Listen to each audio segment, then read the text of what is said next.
Fortunately, at the state convention, since we began to vet the churches into membership, all the new churches that have been vetted in have sent us a copy of their bylaws.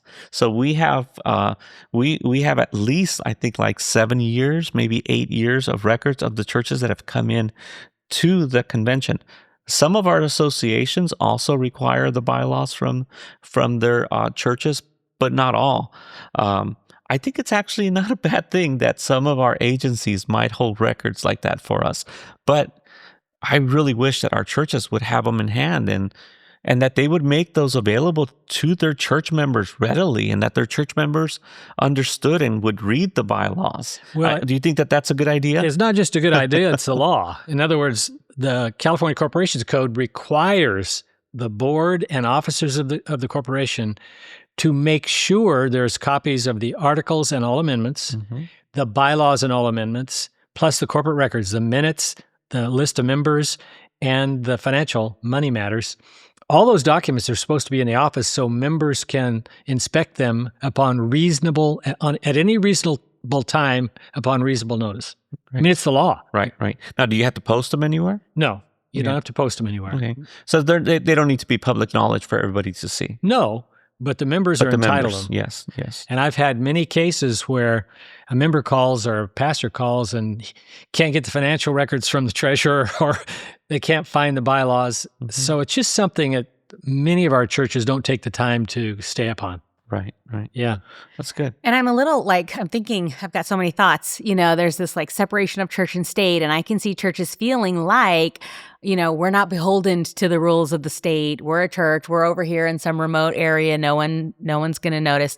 But there could be a very significant problem. Well, from two directions. One is when a new leader comes in, and this happens frequently, and they want to run things differently, and the old members are saying, wait a minute, our bylaws don't allow for that, and they have to go through the process to change them. But then from a state level, if there's ever a legal action of any kind filed, the first thing the judge wants to see are the articles and bylaws, because the judge is going to enforce those legal documents. It's basically the charter and then the operating documents for the church. Now, our churches, thank God, don't get involved in lawsuits too often. But when they do, the bylaws are really, really important. But they're more important just for, as God wants us to run our churches in an orderly manner. Welcome to the GC Collective podcast, brought to you by the California Southern Baptist Convention.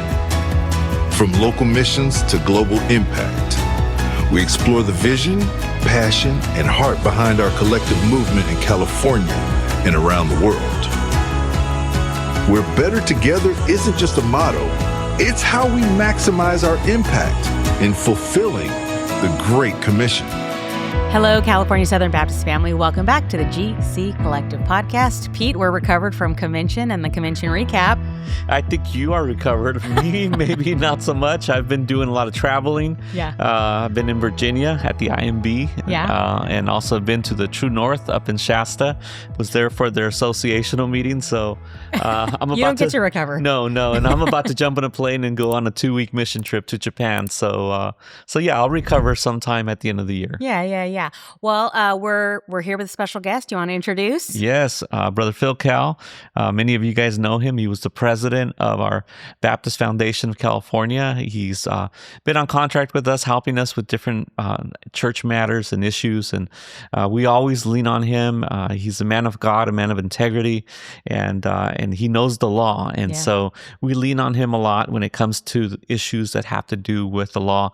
And today we have a big issue that we want to talk about, very important issue for our churches, and that's bylaws. Now, don't turn it off. This is a very important conversation. Yeah. So, Phil, welcome once again to our podcast. Is this like your second time? Second time. Second podcast of all time. All right. Really? All right. Only two? I feel like we've already had you twice at least. Yeah. I don't think so. I'm going to go back and double check, because I do feel like, as someone who watches the analytics, Phil, wherever Phil's name is, our analytics spike. Sure. Every time you write something for us, it just people pay attention, because I think it's something that as ministry leaders, maybe a lot of times we're not as aware of things that have to do with the law, and so it really has great value for us as ministry leaders to hear from people that understand the law and that help us see it in that way, the way that we should be leading our ministry. So thank you once again for being here. I'm kind of a unique animal. I'm an ordained attorney. I know.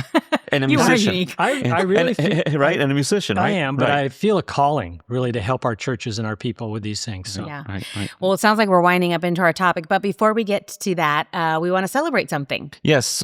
Well, I want to celebrate something that I think every Southern Baptist can celebrate, and that is the International Mission Board. Like I mentioned, I went to Richmond, Virginia just last week, and I was there at the Learning Center and at their offices. And the difference between the two is that at the Learning Center is the place where our missionaries go to get prepared to go on the field. I mean, they've had a lot of theological education before. I mean, they've been ministered to in their churches, but before they go on their field, the missionaries and their children get an extra amount of training so that they can go on the field. They get to meet other missionaries that will go out in the field. And we have this amazing farm out there in Virginia with amazing international missionaries and volunteers that are serving out here stateside, getting our people ready to go out in the field. And then I got to go to the offices of the International Mission Board that are also in Richmond, Virginia.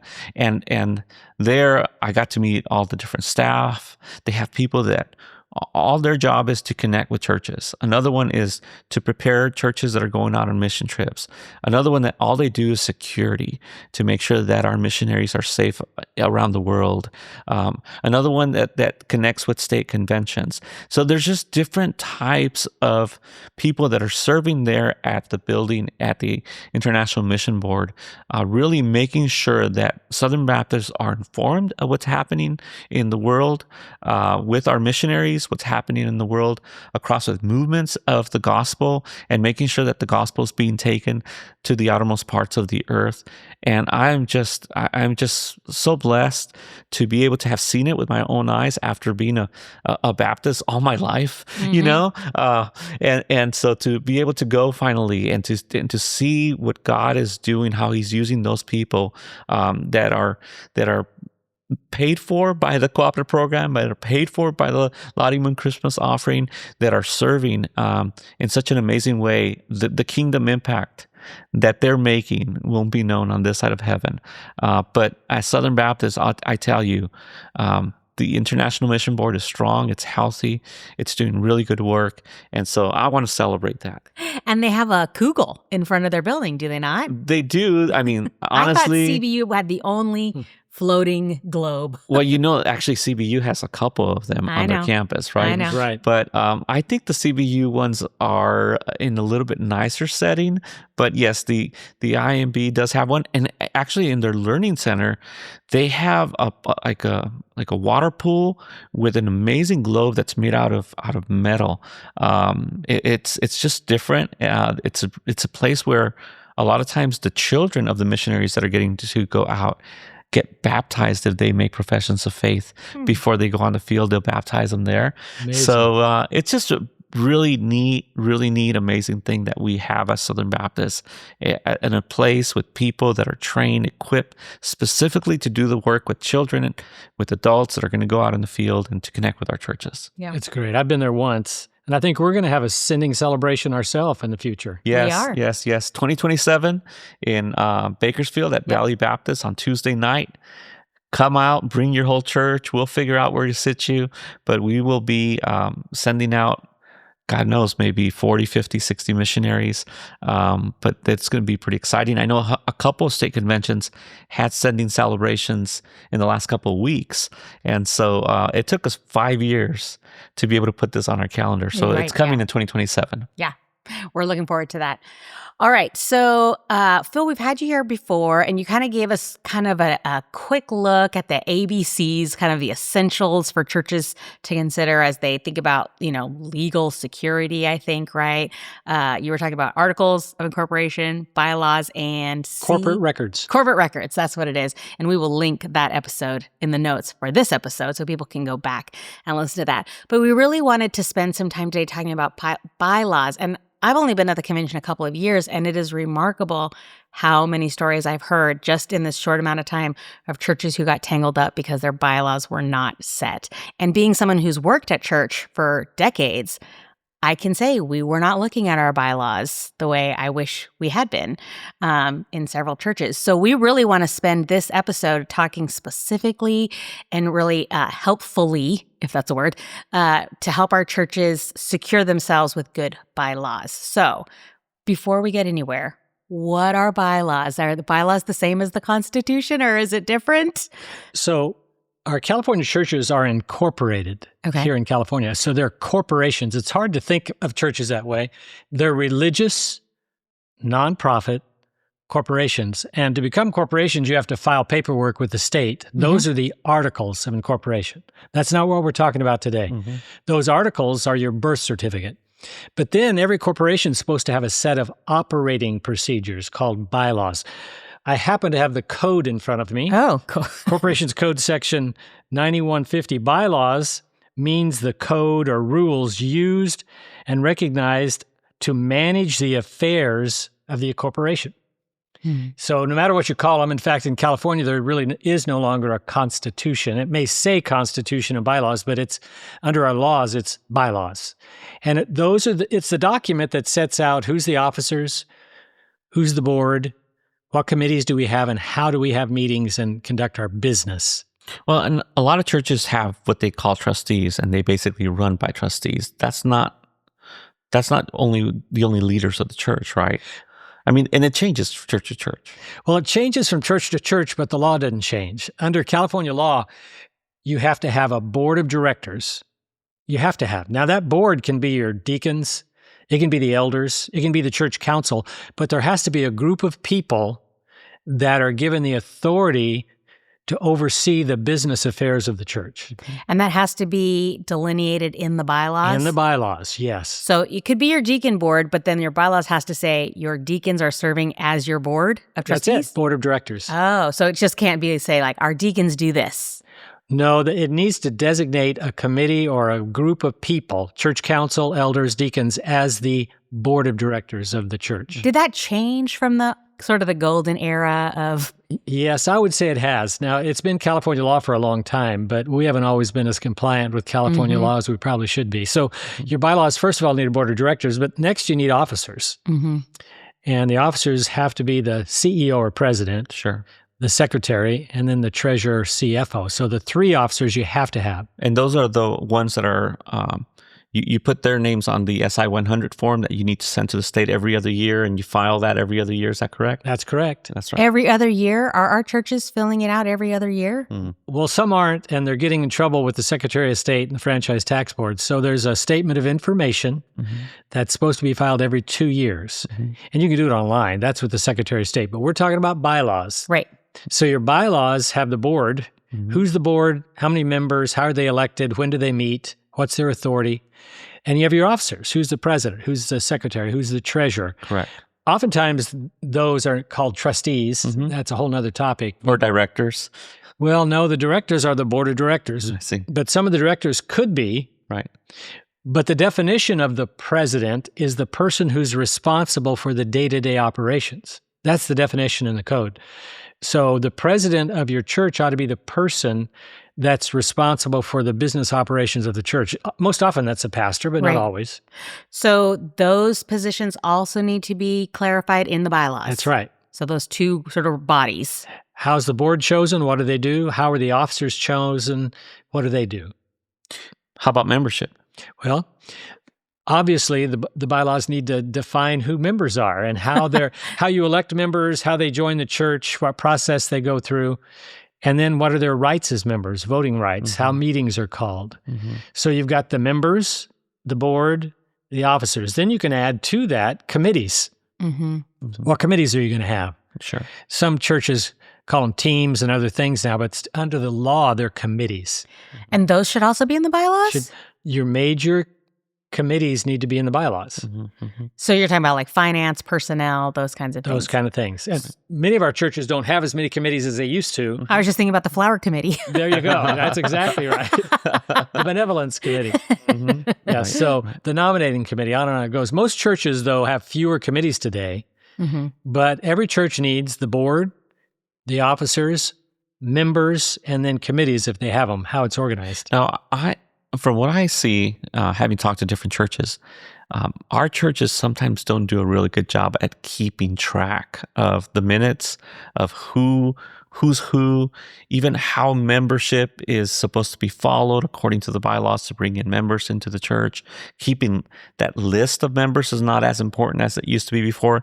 We seem to be a lot more casual. And what's the dangers of that? Well, the California law requires every church to keep, I use the ABC documents, the articles. You're supposed to have a copy of your articles and all amendments in your church office. You're supposed to have a copy of your bylaws and all amendments in the church office. And then you're supposed to have your corporate records in the church office. That's the minutes of all the meetings. That's the list of members. And that's the money records. So every church ought to have the articles, the bylaws, and these corporate records in the church office. And if you don't, you can have all kinds of problems. I can tell you horror stories of business meetings that are called. People show up to vote and someone challenges them. They were never voted on to be members and they don't get to vote. So keeping a membership list is really critical. Right.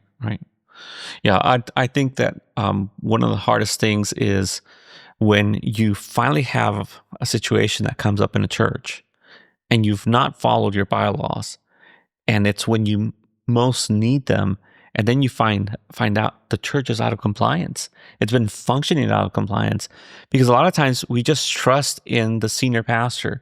Well, he knows what he's doing. He's going to lead us. And churches can go years sometimes without having even a business meeting. And they're supposed to have at least an annual business meeting, correct? Correct. One annual business meeting at least with the members.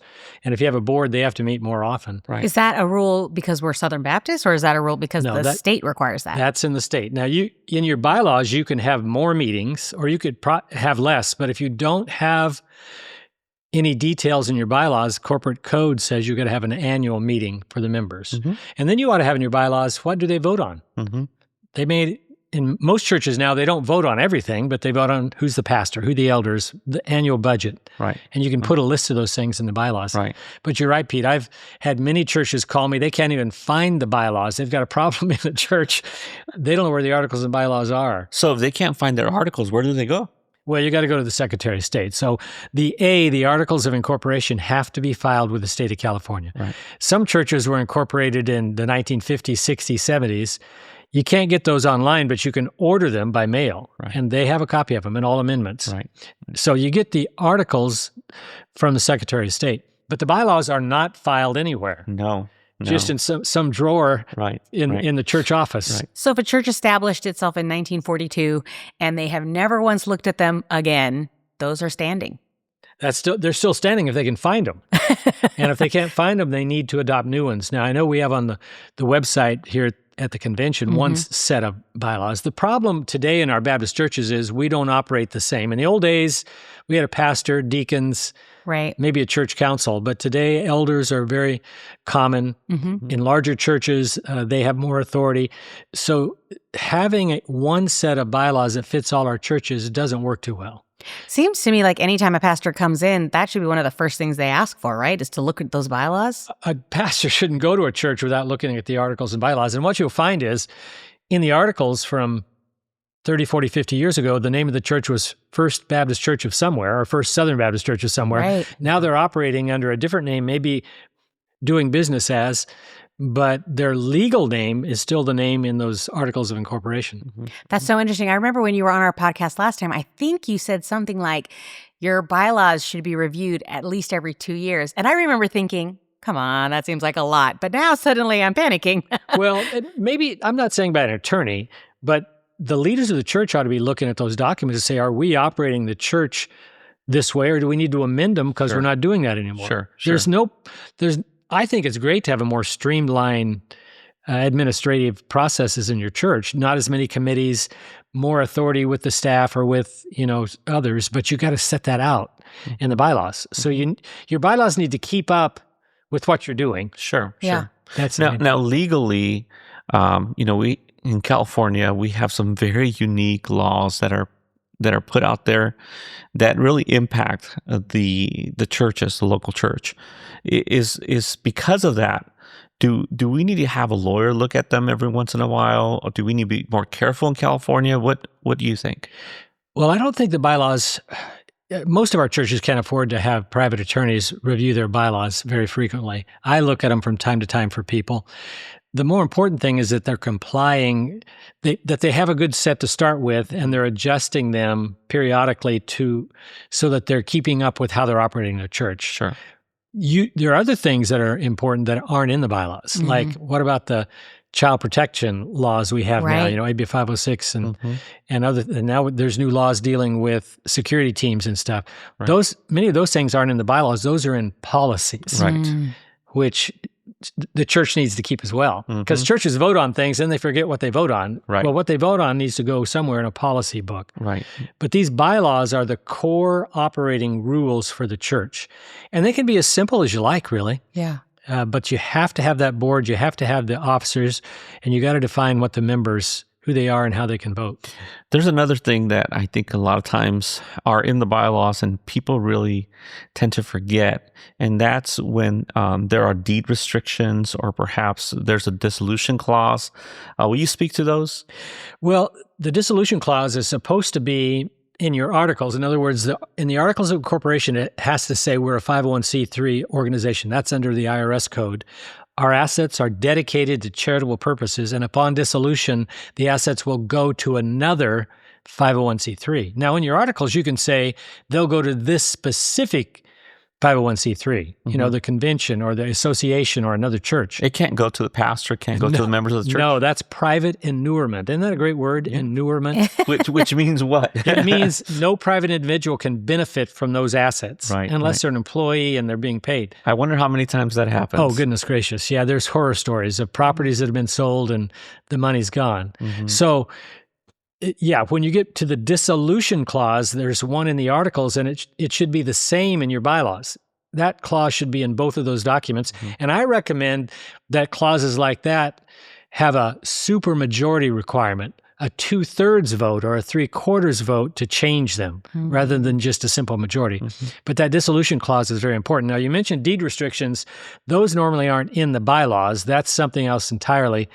If you're a church, you believe your church might be susceptible to fraud or someone coming in and selling the property, you can put a deed restriction on the property to protect it. That's a topic for another day. Okay. But the dissolution clause is really important. Let's assume that every pastor listening right now goes straight to their office and pulls out their bylaws. And now we don't want everybody emailing you their bylaws to look them over because that's not feasible. But what should they be looking for? Like when you do look at them, what are the first 4 things you're looking for? You need to go to who's our board? Right? How do we choose our officers? How are members coming in, and do we have committees? And you need to ask, are we still doing this? People are operating under bylaws that say we've got a church training director, we've got an Yes. RA ambassador. Right. I mean, these bylaws are so old. And you need to go to a piece of paper and say, no, here's how we want to operate. We want to have elders or we want to have deacons. And here's what they're responsible for. And kind of think through that.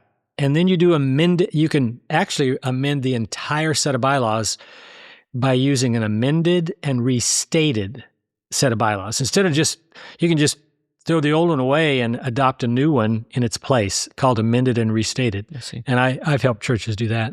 The other thing that I think churches sometimes get in trouble with is not following the timelines that are given in the Articles of Incorporation. They get in a situation where they want to rush into something. Say, for example, pastor leaves and all of a sudden they feel like we got to bring in another pastor. They don't put a search committee together, or they say, well, the pastor resigned this week. Next week we're going to meet, and bylaws will say you got to wait 2 Sundays or whatever. You know what I mean? Aren't those things that happen quite often? They are. The bylaws should say how meetings are called, how much notice has to be given. It may even talk about a pastor search committee. Right. But yeah, if meetings aren't called properly, those meetings can be objected to and the business done there can be overturned. Right. Now, again, it takes court action to do that. Sure. But a member can show up and say, the last meeting you had, proper notice wasn't given, And I'm asking that meeting be renoticed for a revote. So yeah, following those guidelines in the bylaws, that's what the judge, if there's a judge involved, is going to enforce, is Sure. what those bylaws say. Sure. Here's a question. I'm not sure if you know the answer to this, but what if a church voted that it was going to give 50% of its budget to a certain cause, and then halfway through the year, the pastor just decided that he wasn't going to do that anymore, and he was going to give that money to somebody else? Does he have the right to do that as the president of the organization? Well, the bylaws can give him that authority, but I've never seen him do that. Mm-hmm. No, he doesn't. So if the pastor is the president, CEO of the he's in charge of the day-to-day operations, he can do the ordinary everyday business things, paying bills, conducting the business. But things like there should be a budget that the church adopts. Mm-hmm. He should not be able to change that budget without a vote of the church. Right. Now, pastors do that. But again, what's in your bylaws? What authority? The bylaws establish who has authority to do what. Under most sets of bylaws in Southern Baptist churches, the congregation is the ultimate authority. Mm-hmm. Unlike the Catholic Church and other churches where the Pope or someone else is in charge, the congregation is in charge, but they can delegate their authority to anybody. They can say the board is going to run things day to day and supervise the work of the pastor, president, or whomever. But the congregation can say, we're only going to meet once a year, and the only thing we're going to vote on is the budget, and the board and the officers are going to take care of everything else. It's up to what the bylaws say. Sure. So I just want to be clear then, the things that should be included in your bylaws. You can have other stuff too, sounds like, but you need to have who your officers are, the position, and that includes the trustees and not by name, but just by position, right? Position. And then what? The Members, board, the officers, the committees, if you have committees, and membership. Those are the four big things. Now, I also recommend every church put a doctrinal statement, a statement of faith of some kind. In the bylaws. In the bylaws. And the reason is you want the world to know that, and all your members, that you're operating under the authority of the Word of God and maybe the Baptist faith and message. Mm-hmm. Yeah. And you can then make statements about that all members and all officers are expected to be in agreement both in faith and practice with these. And if they're found not to be, they can be discharged or removed from membership. So a statement of faith is something that has become more and more common in bylaws, and even things about what we believe about human sexuality and things like that. So There's lots of other things you can put in there. Yeah. But the things that have to be in there by law, who's the board, who are the officers, how are members voted in, what is their authority, and then any committees and other operational details. And then how you do business. Because it's not enough to just say who the positions are. No, you have to say how the meetings are called, what authority they have, and those kind of details. Yeah. We live in a world today where we have so many church plants that come in as missions. And when they get started, the understanding is that they come in with the bylaws of the mother church. And because they're such a small group of people and they're just trying to get started, they really just run on what the leadership of the church is saying, not really because they have a certain title, because they're following the bylaws. But it's so important that very quickly as you can, that either you amend those bylaws of the mother church and that you create your own based on who you have in your governance, because I see so many of them that they just don't know. And if they don't know, their church members don't know. And it could just be a matter of time before they're out of compliance, and they can really hurt the church instead of helping the church in the future when things arise. Yeah, well, your bylaws ought to grow with you as you grow as an organization. Right. And they ought to change. Right. I mean, you're not going to run the same way when you're starting a church. Probably in that situation, the members aren't voting on much. Maybe you got a board that's kind of directing things because you have few or no members. Right. But as you add members and as you develop and grow as an organization, those bylaws need to adjust to what you're doing and how you want that church operated. That's a really good word. Yeah. So if you were the pastor of a church, who would you task to make sure that the bylaws never got tucked away in a drawer, but were constantly reviewed and up to date. Well, under the law, it's the secretary's responsibility. Really? The corporate records, not the financial records, but the minutes and the membership lists and the bylaws and articles, the secretary is supposed to see that they're available. So you're saying the pastor's wife, because she's typically the secretary. Well, whoever that person is. Well, is it the secretary's job to make sure they're being adhered to? No. Okay. No. It's the church's responsibility. It's the church's ultimately, but it's really, again, the president of the organization is running it under the supervision of the board. So the board and that CEO person are the ones that are supposed to be making sure that you're operating by the bylaws. Now, there is liability when it comes to the board of directors if they lead things wrong or do things incorrectly, correct? Well, it's limited. So under California law, and I didn't bring that code section with me, but under California law, a director and an officer of a nonprofit religious corporation doesn't have liability as long as they're acting in good faith and not pilfering and doing things. But if they know they're operating outside the bylaws and the articles and doing things that they know are in violation, there's personal responsibility, even for those directors. Right. So go look at your bylaws. If directors and officers, they are the ones that should have a copy. And this never happens, but they should show up to the meetings with those bylaws. Right. Right. I want you to know the old timers did. That's right. I must be an old timer. Oh man, the old convention meetings, the Southern Baptist meetings, they were funny with Floyd Looney and some of the other guys. They would, and W.B. Timberlake, man, those guys knew those bylaws ins and out. But in our culture, for some reason, it's become like passé. Right. But it's legally still required. Right. Well, it's so important to know your bylaws, so important to follow them. And Phil, I think there might be a lot of questions that come out of this podcast. And I know that a lot of our team members here at CSBC are able to answer some of the easier questions. I know that you can go in depth into a lot of them, but really, if you have questions about your bylaws, the best thing to do is call who?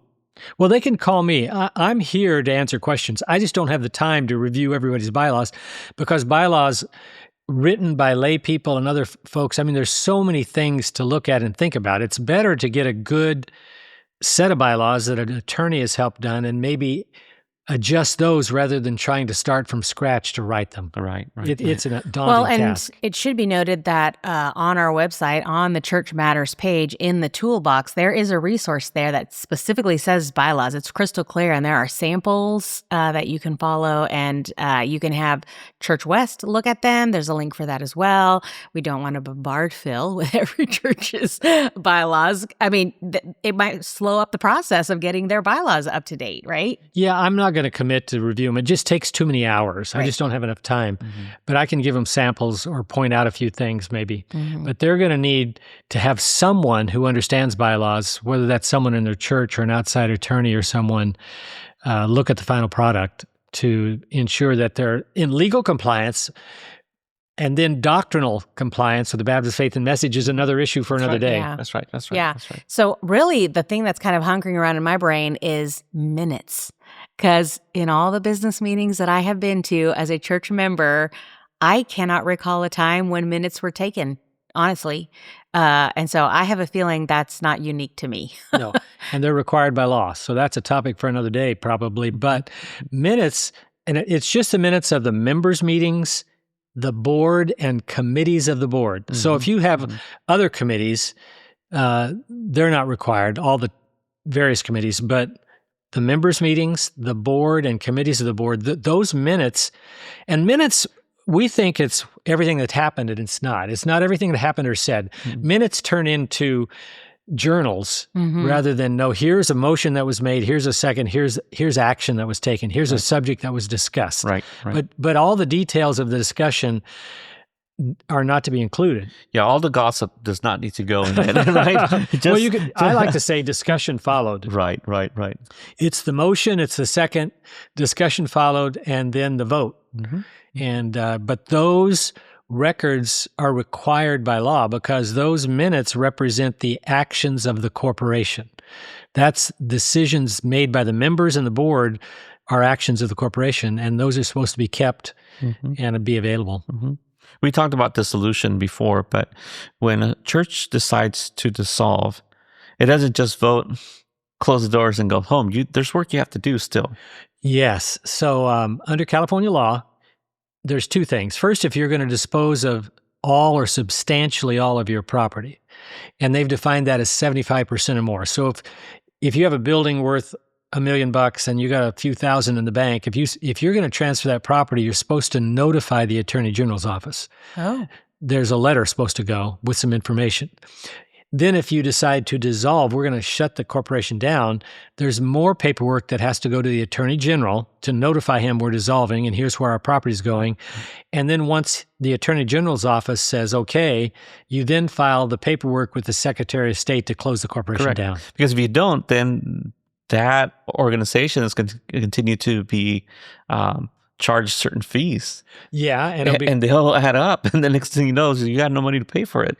Well, or technically over time, it'll eventually go out of business. Right. But it's called a default dissolution. But the better practice is to dissolve. In fact, I got an email today about a church has transferred their property and they want to dissolve. So I'm going to give them some information about that. But those kind of things are happening a lot today, mergers and dissolutions. Sure. And again, your bylaws, the Attorney General's office is going to say, I want a copy of your articles. I want a copy of your bylaws. What do they say? Where does your property go when you dissolve? Mm-hmm. And if it says in there it goes to the association, well, they're going to make you give that property to the association unless you amend those articles and bylaws. So those documents are extremely important for operating purposes, but also even when it comes time to dissolve. Sure. I'll tell you something. This is not one of those classes that I heard initially at seminary. You didn't hear it in seminary? You know, I did hear it in my doctorate program, but because that was focused on executive leadership, but not something that you looked at even in an administrative class in seminary. But so important. So important. So we really appreciate, Phil, your insight. God continue to give you wisdom to help us in these areas. Well, especially our smaller churches, because these are complex things. And if we can help churches find the right direction, get a sample, and get in a better place operationally, the kingdom will be better for it. Amen. Amen. Okay, so find your bylaws. Find your bylaws. Number 1. Number 2, look at them. Make sure that they have the names of those positions, not the names, but the names of the positions, not the names of the people. Right.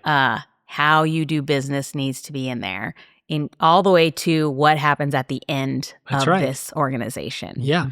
Okay. Here's what we believe. Here's how we get members. Here's our board. Here's our officers. Here's our committees. Here's how we operate. And then here's how we'll dissolve someday. I tell people even the First Baptist Church of Jerusalem is no longer there. So every local congregation someday probably will transition. Right. And it's important. Right. And also then appoint somebody or a committee that is in front of them all the time. The bylaws are in front of them all the time, right? So they don't get tucked in a drawer for another 15 years until the next pastor comes. Well, the secretary at every meeting ought to have the bylaws and articles there at the meeting in case there's a question. Now, most of our churches don't appoint a parliamentarian like we do at our annual meeting. Right. But under Robert's rules, the chairperson is supposed to appoint a parliamentarian, and that parliamentarian is responsible for having the bylaws and the policies and making sure that they're followed. Almost in every church that I've been at, it's the moderator that acts as the parliamentarian because they know the bylaws, right? And Robert's rules. And Robert's rules. So it just smaller churches, that's just the way it works a lot of times. Yeah. Sure it is. Yep. And oftentimes it's a pastor, and there's nothing wrong with that. Right. But the pastor ought to be the one that really makes sure that someone knows those documents and has them available if there's ever a question. Because if you're the moderator and it's dealing with you, you really don't want to be the moderator at that point.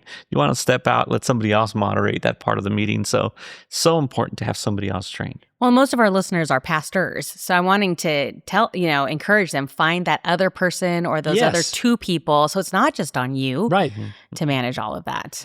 Most churches have somebody who likes those kind of things. Weird people like me. And me. I love Robert's Rules of Order. Oh, good stuff. Well, I'm sure there's a lot, we could really noodle it down, but this feels like maybe just part one of a multi-conversation later on down the road. Yeah, I think if there's questions out there from our listeners that you want to know more about bylaws and maybe us go deeper into something that we've talked about, just go ahead and send us an email at podcast@csbc.com. There you go. I never emailed that one, so I need to ask her. So just send us an email and, ask us the question. And then we need to come back and do a second podcast with this very same topic. We'll answer those questions for you. Yeah. What is the most overlooked thing in bylaws? I really think it's members. Who are the members? It usually says how you become a member, but do you ever stop being a member? Right. Like, Because could I go back and vote on my times past in churches? church business meetings, when there's a controversial issue, people who haven't been at the church for 4, 5, Right. 6, 7 years, they're wheeled in wheelchairs to vote.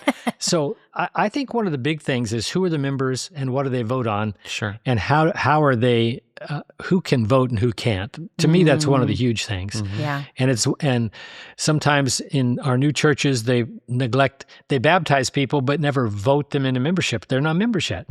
And so The action doesn't automatically make you a member? unless the bylaws say so. Ah. So I know And how about a minor? Is a minor a member, or do they have Exactly. to be a certain age? in our churches for years, if you were baptized and voted into membership, even if you were 8, 9, 10, you could vote. Right. But the more recent trend is 16 years old or some age before you can vote. Sure. Those details need to be in the bylaws. And that's the one thing that causes pastors, I think, the biggest problem, because when a controversial topic comes up Yeah. and those things aren't clear, there's a dispute about who the members are and who can vote. I remember, just to tell you that I do geek out over these things as well. I remember being 15 or something like that and perusing through the governing documents of our church, finding out that I could vote on some things as a baptized member of the church, but I couldn't vote on the selling of the building. It was delineated out Is that because I right? wasn't the right age. But once I turned 16, I would be able to vote on these more like corporate issues. And so, Interesting. Yeah. Well, the bylaws, if it's not in the bylaws, every member can vote. There's no age limit by law. So if they're a member, they can vote. So if you want an age limit, it needs to be in the bylaws. yeah, I could vote on the budget, but not on the selling of the I still building. remember at our church when we had a business meeting on a Sunday night to elect a search committee for the next pastor, and it was youth night, and all the teens there voted for all the youth leaders. They ended up being the pastor search committee. That might not be a bad thing at times, Right. That's hilarious. All right, people, get your bylaws in order. Yeah. All right, let's wrap this up. We need a funny story. I heard somebody likes to fish. Well, I do like to fish. I don't get to go as often as I like, but I was telling you about the time I was at Lake Tahoe and fishing by myself in a stream that flowed out of Lake Tahoe, Okay. and coho salmon were running, Oh. and I was fishing on the stream. It was so quiet and secluded and beautiful, and I was having a great time until I heard something behind me, turned around to find a black bear I know. coming down to get dinner right there beside me. No, you were alone? I was alone, yeah. Were Right you behind me. carrying? No. No? I just stood up and said, "Hi, bear," and waved my arms, and he left. But So that whole make yourself big, I've heard that. is. It That's works. what I did. It worked. Now, was it a big bear? Was it a little bear? It was a medium-sized bear. Yeah, with arms this wide. No, it was very docile. It didn't growl or anything, but it just waddled off. It just goes to show that every creature loves Phil Kell. Yeah. Just once again. No. How long did you stay out there after that? Did you I kind of? stayed the rest of the day. You're goodness. kidding. No. My goodness. You know, this is not our first bear funny story Yeah. on the podcast. I would have gone home. God's goodness. creatures, great and small. Yeah. Well, happy Thanksgiving, everybody. It's Thanksgiving week, so have a great time, whatever your plans may be. Thanks again for being here, Phil. Send your emails to podcast@csbc.com. Thanks for listening, everybody. Bye.